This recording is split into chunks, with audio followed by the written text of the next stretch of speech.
विजय हा नक्की मला मिळणार होता. म्हणजे त्या ठिकाणी मी अपक्ष जरी उभा राहिलो असतो तरी निवडून आलो असतो. भाजप आज या ठिकाणी मनी आणि मसल पॉवर निश्चित निवडून आलेला आहे. पण त्याच्याचबरोबर ते एका टोकाच्या विचारधारेवर कायम आहेत. मिळवलंय पुणे महानगरपालिकामध्ये 16 दिवसात नगरसेवक पद मिळाले तुम्हाला. थोडंसं सविस्तर वर्णन करा, एकंदरीत कसं निवडून आलं? सर्वप्रथम काँग्रेसचे सन्माननीय प्रांताध्यक्ष माननीय हर्षवर्धनजी सपकाळ साहेब असतील, माननीय बंटी पाटील साहेब असतील, वडेट्टीवार साहेब असतील, देशाच्या नेतृत्व जे काय करतायत माननीय राहुल गांधी साहेब, खरगे साहेब असतील आणि शहर सरावजी मंडळी ज्यांनी मला काँग्रेसमध्ये म्हणजे एका ठिकाणी खूप प्रेशर असताना सुद्धा माझ्यासारख्या कार्यकर्त्याला काँग्रेसमध्ये प्रवेश दिला, स्वीकारलं, त्याबद्दल त्यांचे मनापासून आभार. 26 तारखेला प्रशांत जगताप प्रवेश करतो काय, 29 तारखेला आयुष्यात पहिल्यांदा काँग्रेसचं तिकीट मिळतं काय आणि 16 दिवसामध्ये प्रशांत जगताप काँग्रेसच्या तिकिटावर नगरसेवक होतो काय, या सगळ्या गोष्टी स्वप्नाच्या पलीकडच्या असं मला वाटतं. पण हे होत असताना प्रशांत जगताप हा विषय नका डोक्यात घेऊ. विचारधारेसह शिवशाहू फुले आंबेडकर विचारधारा असेल किंवा गांधी नेहरूंची नका काँग्रेसी विचारधारा असेल, याच्यावर मी फॉर्म राहिलो कालही आजही आणि मी उद्याही राहील. त्याच्यामुळे हा मिळालेला विजय हा त्या सामान्य जनतेचा आहे. मी त्यांना त्या ठिकाणी समर्पित करतो आणि हा शिवशाहू फुले आंबेडकर विचारधारेचा विजय असं माझ्या सरकारला वाटतं. शरद पवारांची साथ सोडून तुम्ही काँग्रेसला पक्षांतराचा लाभ झाला तुम्हाला असं वाटतं? मी या ठिकाणी सांगू इच्छितो, विजय हा नक्की मला मिळणार होता. म्हणजे त्या ठिकाणी मी अपक्ष जरी उभा राहिलो असतो तरी निवडून आलो असतो. पण जे माझे सहकारी आहेत, ज्यांच्यासाठी माझा संघर्ष मागच्या काळात चालू होता, त्याचबरोबर पुणेकरांसाठी माझा संघर्ष चालू होता, की पुणेकर चुकीच्या लोकांच्या हातामध्ये आहेत. त्यांच्याच बरोबर जर या ठिकाणी आपल्याला जर नका या ठिकाणी मांडीला मांडी लावून बसायची जर वेळ आली, तरी पुणेकरांची थट्टा असेल किंवा पुणेकरांना आपण फसवू अशा प्रकारचा विचार होता. त्याच्याचमुळे मी या ठिकाणी माझ्यापुरता वैयक्तिक स्वार्थाचा विचार न करता काँग्रेसमध्ये आलो आणि कारण की मला काँग्रेसबरोबरच नका यायचं होतं. त्यामुळे मी आयुष्याच्या शेवटच्या क्षणापर्यंत काँग्रेसबरोबर राहील. पण मला एका गोष्टीचा आनंद आहे. आज काँग्रेसचे 15 नगरसेवक निवडून आलेत. त्याच्यामध्ये 5-6 लोकं माझ्याबरोबर आले. त्यांना तिकीट काँग्रेसने दिली. पुणेकरांनी त्यांना स्वीकारलं आणि ते काँग्रेसच्या चिन्हावर निवडून आले. त्याच्यामुळे पुणेकर आणि महाराष्ट्रातील देशातील जनता ही आयडिओलॉजी सोडत म्हणजे त्यांनी सोडली नव्हती. आजही सोडत नाहीत आणि उद्यासुद्धा सोडणार नाही. याच्यावर शिक्कामोर्तब आहे. मला या अनुषंगाने एक गोष्ट अधोरेखित करायची आहे. भाजप आज या ठिकाणी मनी आणि मसल पॉवर निश्चित निवडून आलेला आहे. पण त्याच्याचबरोबर ते एका टोकाच्या विचारधारेवर कायम आहेत. तसंच MIM ज्यांना आपण नका या ठिकाणी फार जमीत पण धरलं नव्हतं, त्यांनी सुद्धा अनपेक्षित पद्धतीने 114 नका सीट निवडून आणल्यात. पण ते होत असताना ते कोणाची बी टीम आहे का सी टीम आहे हा पार्ट सोडून टाका. पण 2 वेगळ्या टोकाच्या विचारधारेंनी काहीतरी एक वेगळ्या प्रकारचं यश मिळवलं. त्याच्यामुळं माझी कन्याकुमारी असून काश्मीर पडतं आणि महाराष्ट्रातल्या भाजप इतर सगळ्या राजकीय पक्षाच्या विरोधक म्हणजे जे विरोधी पक्ष आहेत त्यांच्या सगळ्या मंडळींना विनंती राहील. मी सल्ला देणं एवढा मोठा नाही, पण तुम्ही अगदी विचारधारा घेतली ना, जी जनतेला अपील झाली, तर लोकं तुम्हाला भरभरून मतदान करतात. तुम्ही नरो कुंजरो भूमिका घेतली तर मात्र लोकं तुम्हाला घरी बसवतात. अशा प्रकारचं एक चित्र या महानगरपालिकेच्या निवडणुकीच्या निमित्ताने किंवा निकालामधून निश्चित स्पष्ट झालेलं आहे. लातूर असो किंवा इतर महानगरपालिका असो, महानगरपालिकेमध्ये काँग्रेसला बऱ्यापैकी चांगलं यश मिळालं. पण ते यश टिकवता येईल असं वाटतंय? निश्चित काँग्रेसचं मनापासून अभिनंदन केलं पाहिजे, कारण काँग्रेसने या ठिकाणी निर्णायक भूमिका घेतली की सरकारमधल्या कुठल्या पक्षावर आम्हाला जायचं नाही. आम्ही या पक्षाच्या विरोधात लढलोय.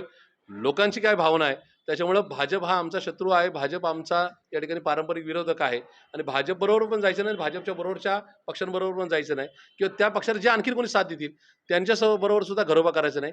ही निर्णायक भूमिका नगरपालिका नगर परिषदला पण घेतली, महापालिकेच्या निवडणुकीच्या प्रचाराच्या दरम्यान पण घेतली आणि आता जिल्हा परिषदला पण घेतली. त्याच्यामुळं काँग्रेसचा हा विचार हा सामान्य जनापर्यंत पोहोचलाय आणि मला खात्री आहे की हाच नका मेसेज हा लोकसभा विधानसभापर्यंत राहील आणि लोकसभा विधानसभेमध्ये सुद्धा महाराष्ट्रामध्ये परिवर्तन झालेलं आपल्याला दिसेल आणि ते परिवर्तन काँग्रेसच्या पार्ट्यात झालेलं असेल. काँग्रेसचा उद्या मुख्यमंत्री बसला तर त्या ठिकाणी आश्चर्य वाटून घेण्याचं कारण नाही, कारण की लोकांना ही घेतलेली निर्णायक भूमिका ही आवडलेली आहे. विधानसभेमध्ये किंवा लोकसभेमध्ये महाविकास आघाडी अस्तित्वात होती, पण ती महानगरपालिकेमध्ये एकही दिसून आले नाही किंवा तसं काही दिसलं नाही. वंचित सोबत गेला काय फटका मुंबई महानगरपालिकेच्या? असं नाही म्हणता येणार. वंचित या ठिकाणी आमचा महाविकास आघाडीचा कधी भाग नव्हता. पण वंचित ज्या ठिकाणी आमच्यावर आले त्याचा निश्चित फायदा झाला. काही ठिकाणी गडबडी झाल्या त्या काय या ठिकाणी आमच्या पक्षाकडून झाल्या नाही. ते मे बी वंचितकडून काही वेगळा विचार आला असेल. पण मला असं वाटतं की नॉट ओन्ली वंचित, सगळ्याच विरोधकांना माझी विनंती राहील की आज देश चुकीच्या राज्य आणि देश चुकीच्या लोकांच्या हातात आहे. त्यांच्यातून काढून घेण्यासाठी आपले मतभेद सोडावे लागतील आणि सामान्य जनांना, तो पुण्याचा मतदार असेल किंवा नागपूरचा असेल, कोल्हापूरचा असेल किंवा धुळ्याचा असेल किंवा नांदेडचा असेल, त्याला आपल्याला थेट संदेश द्यावा लागेल, जो काँग्रेसने संदेश दिलेला आहे की आम्ही चुकीच्या विचारावर कॉम्प्रोमाइज करणार नाही. सत्तेसाठी आम्ही या ठिकाणी कुणाच्या ताटाखालचं मांजर बनणार नाही आणि त्या विचारामुळेच आज काँग्रेसचे खूप चांगले नगरसेवक निवडून आलेले आपण पाहतोय आणि मला खात्री हा ट्रेंड पुढे सुद्धा राहील. पुण्याच्या शेजारील महानगरपालिका पिंपरी चिंचवड आहे. बदललेल्या राजकीय परिस्थितीचं वर्णन कसं कराल? नाही त्या ठिकाणी निश्चित भाजपचे जे स्टॉलवर्ड्स होते, मनी मसल पॉवरचा खूप सरकारी यंत्रणेचा गैरवापर झाला आणि त्याच्यामध्ये मात्र लोकांनी या ठिकाणी बाकीचे पक्ष हे विचाराबरोबर कॉम्प्रोमाइज करतात. त्यामुळे त्यांना बाजूला ठेवून थेट त्या ठिकाणी मग यांना मतदान करून ते तिकडंच जाणार असेल कमळाकडे, तर अशी कमळालाच मतदान केलेलं बरं, अशा प्रकारे घेतलेला निर्णय असं दिसतोय. त्याच्यामुळं त्या पिंपरी चिंचवडने जो संदेश दिला सगळ्यांना तसाच आहे. त्या ठिकाणी आमचं फार काही चांगलं युनिट नव्हतं, ते निश्चित येणाऱ्या काळामध्ये उभं राहिलेलं आपल्याला दिसेल. पण एक नक्की आहे की तिथला संदेश हा सगळ्यांनाच आहे. पण काँग्रेसनी जी योग्य भूमिका घेतली त्या अनुषंगाने पुण्यात आमचे 15 नगरसेवक निवडून आलेले दिसतात. ते खूप मोठा आकडा आहे. 2012 नंतर खूप मोठा आकडा मिळवण्यामध्ये काँग्रेस पक्षाला या ठिकाणी यश आलेलं आहे. पिंपरी चिंचवडमध्ये प्रचारादरम्यान आरोप प्रत्यारोप झाले. बरेच भाऊ पण जन्माला आले. बरेच दादा पण जन्माला आले. कसं बघताय सर प्रकरण? नाही, मुळात विषय असा आहे की विकास कामांवरून धार्मिकतेवर, ध्रुवीकरणावर आणि भाई, ताई याच्यावर गेल्यानंतर लोकं फटका देतात. लोकांना या ठिकाणी तुम्ही कुठल्या विचाराबरोबर आहात, तुम्ही काय काम केलं आणि उद्या काय करणार आहेत, याच्यावरच लोकांना अपेक्षा असते. त्याच्यामुळे तिथं भाईगिरी, गुंडगिरीवर आरोप प्रत्यारोपामध्ये लोकांच्या मूळ प्रश्नाकडे दुर्लक्ष झालं. त्यामुळे त्या ठिकाणी पिंपरी चिंचवडकरांनी योग्य तो दणका आणि योग्य ते यश दिलेलं आपण पाहिलेलं आहे. पुणे महानगरपालिका एकीकडे बालेकिल्ला राहिलेला आहे काँग्रेसचा, पण तो आता भाजपच्या हातात आहे. भविष्यातील रणनीती कशी बघताय? भविष्यात कसं एकंदरीत असेल?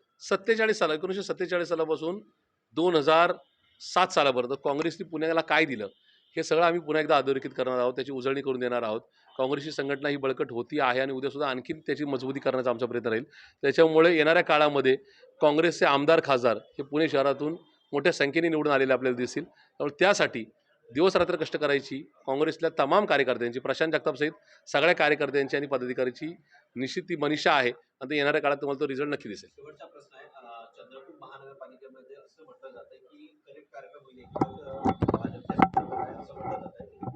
बदललेली राजकीय परिस्थिती याला कारणीभूत आहे असं वाटतंय? नाही, बिलकुल नाही. या ठिकाणी माननीय वडेट्टीवार साहेबांनी त्यांच्या टीमचं मनापासून अभिनंदन केलं पाहिजे. आमच्या खासदार मॅडमचं आणि या ठिकाणी धानोरकर मॅडमचं अभिनंदन केलं पाहिजे. खूप चांगल्या पद्धतीने त्या ठिकाणी एकत्रित करून रिझल्ट दिलेला आहे. मला असं वाटतं की कुणी जरी किती काही पासे उलटायचा प्रयत्न केला, किती आमिष दाखवायचा प्रयत्न केला, तर चुकीचं काही होणार नाही. चंद्रपूर हा काँग्रेसचा बालेकिल्ला होता, आहे आणि उद्यासुद्धा राहील. वडेट्टीवार साहेबांचं आणि त्यांच्या टीमचं पुन्हा एकदा मनापासून अभिनंदन.